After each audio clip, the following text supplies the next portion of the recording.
So what is scientific induction? Scientific induction is the establishment of general real proposition based on observation of particular instances in reliance to two laws, that is law of uniformity of nature and law of causation. जो scientific induction है उसमें भी हम लोग particular cases observe करके एक general conclusion तक पहुंचते हैं. बट साइंटिफिक इंडक्शन में हम लोग दो लॉज के ऊपर बेस करते हैं. एक है law of uniformity of nature and एक है law of causation. Now what is this law of uniformity of nature? Law of uniformity of nature का मतलब है nature will behave in the same way under similar circumstances. Suppose आज आसमान covered है with dark clouds, तो फिर धूप निकलेगा? नो, बारिश होगी, right? So if the sky is covered with dark clouds then it will rain. आज भी, in future also. Okay, in future also if the sky is covered with dark clouds then it will rain. इसका मतलब क्या है? इसका मतलब ये है दैट नेचर इज यूनिफॉर्म, हमेशा सेम रहता है नेचर, it will not change. Okay, आज जैसा है नेचर, इन फ्यूचर ऑल्सो अगर सर्कमस्टेंसेस उसी तरह से रहा तो फिर सेम रहेगा. So law of uniformity of nature का मतलब है nature will behave in the same way under similar circumstances. Okay, clear? Now the next law is law of causation. What is law of causation? Law of causation मतलब everything has a cause. The world is dependent on the law of causation. Whatever is happening has a cause. Everything is dependent on a cause. So that is called law of causation. ऐसा कुछ भी है, ऐसा कुछ भी सोच सकते हो जिसका कोई cause नहीं है, जो अपने आप पैदा हो गया है, कोई cause नहीं है, ऐसा कुछ भी नहीं है वर्ल्ड में.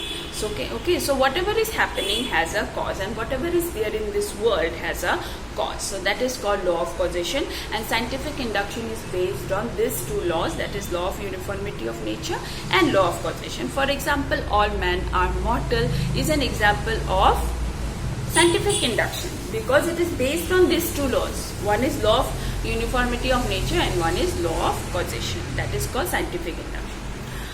Now let us go to the second one, that is unscientific induction. Unscientific induction जो है वो भी एक establishment है of a general real proposition based on observation of particular instances. Okay, scientific induction में भी हम लोग एक general real proposition बनाते हैं by observing particular cases. But it is not based on any laws. Scientific induction की तरह unscientific induction किसी law के ऊपर based नहीं होता है. Okay, but it is based on uncontradicted experience of facts. Experience के ऊपर जो base होता है उसको बोलते हैं unscientific induction. For example, all cows are four-footed animal. Okay, सारे काउस 4-footed है. ये हम लोगों को कैसे पता है? ये हम लोगों को पता है from our experience. For example, आज हम लोगों ने एक काउ देखा which is 4-footed. Next day we see another cow which is 4-footed. Third day we see another cow which is 4-footed. And from this we conclude that all cows are 4-footed animal. Okay, so it is derived from experience, unlike scientific induction. Clear? Next is analogy. Analogy का मतलब है resemblance. Okay, same. When two things resemble each other, that is called analogy. जब दो चीज एक दूसरे के साथ मेल खाता हो तो उसको analogy बोलते हैं. Okay, but analogy का जरूरत क्या है? एनालॉजी का ज़रूरत इसलिए है अगर एक चीज़ जिससे जो खराब हो गया हो या फिर किसी कारण से यूज़ नहीं हो रहा हो तो उसका तो कोई सब्स्टिट्यूट चाहिए, राइट? तो उसका सब्स्टिट्यूट हम लोग कहाँ से लाएंगे? उसका सब्स्टिट्यूट उससे मिलता जुलता कुछ होना चाहिए. Okay, so that is called analogy. Now suppose in your class मैं नोट्स दे रही हूँ आप लोगों को और आपके पास पेन नहीं है लिखने के लिए, बट आप लोगों के पास पेंसिल है. And pen and pencil are similar. Like you can write with the pen, you can write with the pencil also. The qualities of pen are present in, though not all, but some of the qualities of pen are present in pencil. Okay, so अगर pen नहीं है तो pencil से काम चला सकते हो. So that is called resemblance or similarity between pen and pencil. So that is called analogy. ठीक है, analogy means resemblance between two things. Okay, so if अगर क्वालिटीज दोनों का मैच कर रहा है तो फिर जॉब भी दोनों का मैच करेगा। एक चीज से अगर काम नहीं चल रहा है तो उसका सब्सटीट्यूट से हम लोग काम चला सकते हैं। सो दैट इज कॉल्ड एनालॉजी। ठीक है, clear? So let us go to induction improperly so called. It is also subdivided into three kinds, that is perfect induction, colligation of facts and parity of reasoning. Now what is this perfect induction? Perfect induction जो है, it is also establishment of general real proposition based on observation of particular instances, but it is based on examination.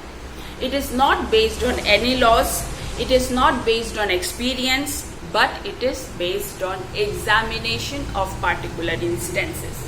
For example, अगर मैंने एक दिन एक bag, one full bag of oranges अगर मैं आपके क्लास में लेके आई, and if I ask you, tell me whether all the oranges of this bag are sweet. मुझे बताओ अगर इस बैग में जितने भी ऑरेंज है सारे स्वीट है, तो आप लोग बता पाओगे? सिर्फ देख के नहीं बता पाओगे।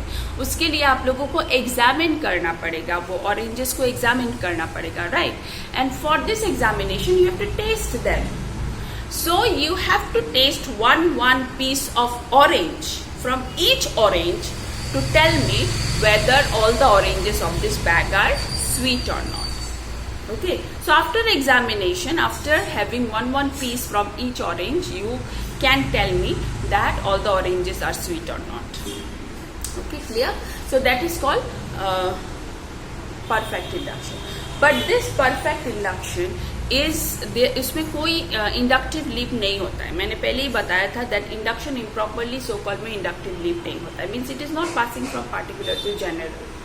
बिकॉज ये जो मैंने एग्जाम्पल दिया, it is only about a bag of orange, bag full of orange, but it is not about all the orange of the world. No.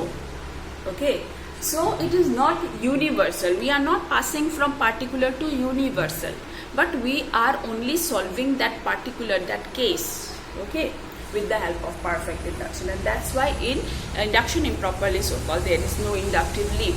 मतलब हम लोग particular से general तक या फिर यूनिवर्सल तक नहीं पहुंचते हैं। Okay, clear? So once again, what is perfect induction? Perfect induction is the establishment of general real proposition based on examination of facts. Now let us go to colligation of facts. Colligation का मतलब है union of facts. सो इस दुनिया में जितने भी चीज है वो सब किससे बने हैं? वो सब बने हैं क्वालिटीज से, फैक्ट से। ओके, अगर किसी चीज को एक्सप्लेन करना है तो हम लोग क्या एक्सप्लेन करते हैं? उसके क्वालिटीज एक्सप्लेन करते हैं। For example, table. What is a table? If I ask you, then you will say that table may be of plastic, table may be of glass, table may be of wood, table may be of square, rectangle, oval, circle, any shape, but it has 4 or 3 legs. Okay, so all these you will tell me about the table. So what you are telling me? You are telling me the facts about the table. So when all these facts come together, then it becomes colligation of facts or union of facts. ठीक है? सो किसी भी चीज को इस दुनिया में जानने के लिए हम लोगों को पहले उसके बारे में, उसके फैक्ट्स, उसके क्वालिटीज जानना पड़ता है। जब हम लोग उसके क्वालिटीज के बारे में जान लेते हैं तो सारे क्वालिटीज एक साथ जोड़ के वो चीज के बारे में भी हम लोग जानते हैं। ओके, सो इस दुनिया में जितने भी चीज है, if you want to explain और डिफाइन देम और learn about them, then what you will learn? You will learn the facts about them, the qualities about them. Okay, और उन सब क्वालिटीज को जोड़ के यूनियन में लाके we can know about the thing. So that is called colligation of facts. Colligation मतलब union of facts. And the last one is parity of reasoning. Parity मतलब सेम। पैरिटी ऑफ रीजनिंग मतलब बहुत से चीज हम लोग छोटे में ही याद कर लेते हैं, सीख लेते हैं, जान लेते हैं, और उसको लेके ही हम लोग फ्यूचर की चीजों को सॉल्व करते हैं। For example, triangle. जब मैंने ट्राइंगल बोला, आप सबको वो शेप ट्राइंगल रिफ्लेक्ट हुआ आपके माइंड में, राइट? सो अगर मैं कोई ज्योमेट्री आप लोगों को सॉल्व करने दूं जिसमें ट्राइंगल है, तो फिर आप क्या फिर से ट्राइंगल का डेफिनेशन याद करोगे? ट्राइंगल क्या है वो जानोगे? नहीं जानोगे, बिकॉज हम लोगों को ऑलरेडी पता है कि ट्राइंगल क्या है, और वो ट्राइंगल ऐसे ही रहेगा, 3 साइडेड ही रहेगा। सो we will not learn about a triangle again. we will just think about the triangle and we just keep on match with the problem, with the question, and then we solve the geometry. Okay, so ये सब चीजें, ये सब same रहता है. हम लोग एक बार अगर जान लेते हैं तो उसी चीज से सारी जिंदगी हम लोग यूज कर सकते हैं. ओके, फिर से जानने का जरूरत नहीं पड़ता है. तो वो it will remain same always. That is called parity of reasoning और सेमनेस ऑफ रीजनिंग. इधर में अगर मैं एक स्क्वायर ड्रॉ करूं तो फिर आप लोगों को पता है that it is a square. You know what is a rectangle, you know what is a circle. So with these things you can easily solve any geometry, right? Because we already know and it will remain same. No need to learn it, go back and learn it again. Okay, so this is all about induction. Very simple, very easy, but very important. फिर भी आप लोग please go through the notes properly and then किसी भी topic में कोई भी problem है then you let me know, so that in this revision class only मैं आप लोगों को आपके सारे प्रॉब्लम्स या फिर सारे कंफ्यूजन को सॉल्व करा सकूँ. Okay, so have a nice day all of you and my suggestion to you is please start reading. Please, if you want to score good marks you have to start from now. Okay, because the exam is very very near and please, this is your class 12, it is the base of your career. Future में भी अगर आप लोगों को अच्छी किसी subject में honours लेना है या फिर कोई प्रोफेशनल कोर्स में जाना है then the marks of class 12 is very very important. So all of you should start reading from now, and if there is any confusion I'm always there to help you. Okay, have a nice day all of you.